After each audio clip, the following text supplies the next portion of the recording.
নিজের কোলে তুলে নিয়ে যিনি নৃত্য করেছিলেন সেই হরিদাস ঠাকুরকে আমি প্রণাম করি এবং তার প্রভু সেই শ্রী চৈতন্য দেবকেও আমি প্রণাম করি। জয় নিতাই গৌর হরি বল।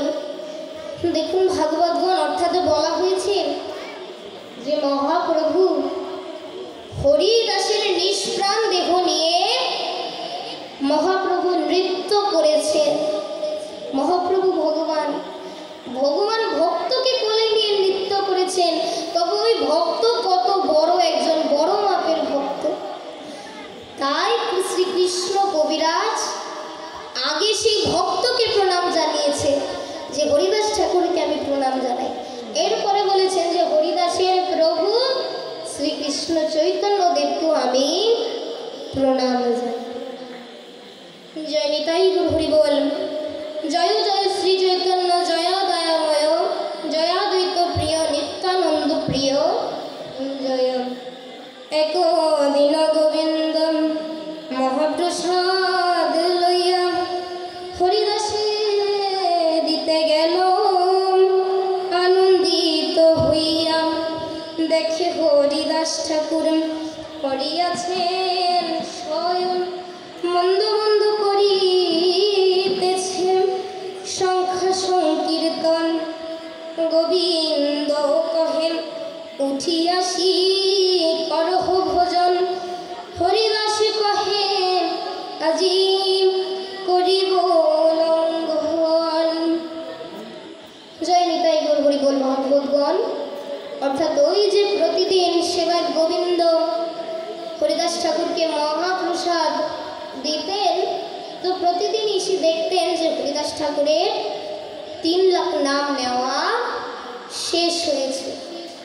কিন্তু একদিন এই গোবিন্দ মহাপ্রসাদে নিয়ে আইসা দেখে যে হরিদাস ঠাকুর এখনো শয়ন অর্থাৎ শুয়ে মৃদু মৃদু স্বরে কৃষ্ণ নাম করিতেছে।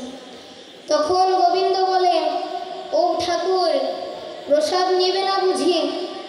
তখন হরিদাস ঠাকুর বলে, আমার তো 3 লক্ষ নাম নেওয়া এখনো শেষ হয়নি, তাই বুঝি আজ আমার প্রসাদ লঙ্ঘন হবে বুঝি। জয় নিতাই গৌর হরি বল। সংখ্যা সংকীর্তন নাহি পুরে কেমন খাইব মহাপ্রসাদ আনিয়াছ কেমনে উপেক্ষিব। এত বলি মহাপ্রসাদ করিল বন্দন। এক রঞ্চ লইয়া তার করিল ভক্ষণ। আর দিনে মহাপ্রভু তার ঠাই আইলাম। সুস্থ হও হরিদাস তাহারে পুছিলাম। নমস্কার কহিতিহে কইল নিবেদন। শরীর সুস্থ হয় মোর সুস্থ বুদ্ধি মন। জয় নিতাই গৌর হরি বল। সুধী ভক্তি ভাগবতগণ দেখুন আজ যে প্রসাদ গোবিন্দ এনেছে, এখন তো তার সংখ্যা সংকীর্তন অর্থাৎ সংখ্যা তো এখনো শেষ হয়নি। 3 লাখ তো নাম নেওয়া শেষ হয়নি। এখন বুঝি আমার প্রসাদ উপেক্ষণ করতে হবে, তাতে প্রসাদ বুঝি আমার আর নেওয়া হবে না। কিন্তু প্রসাদ না নিলেও তো সেটা বড় পাপ। তাই ওইখান থেকে 1 রঞ্চ প্রসাদ হরিদাস মুখে নিয়ে ওই তার কৃষ্ণ নাম সে চালিয়ে গেল। এই দৃশ্য দেখে গোবিন্দ মহাপ্রভুর নিকটে গেলেন, গিয়ে বললেন যে মহাপ্রভু হরিদাস ঠাকুর বুঝি অসুস্থ হয়েছে, গিয়ে দেখলাম তার ওই 3 লাখ নাম নেওয়া শেষ হয়নি, সে প্রসাদও গ্রহণ করতে পারে।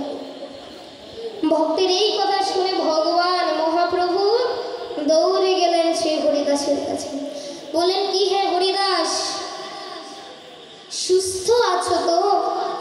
তখন হরিদাস ঠাকুর বলছে যে প্রভু শারীরিকভাবে আমি সুস্থ আছি, কিন্তু অসুস্থ আমার দেহ অর্থাৎ অসুস্থ আমার বুদ্ধি এবং মন। জয় নিতাই গৌর হরি বল। প্রভু কহে কোন ব্যাধি কহত নির্ণয়, তিহু কহে সংখ্যা সংকীর্তন না ফুরয়।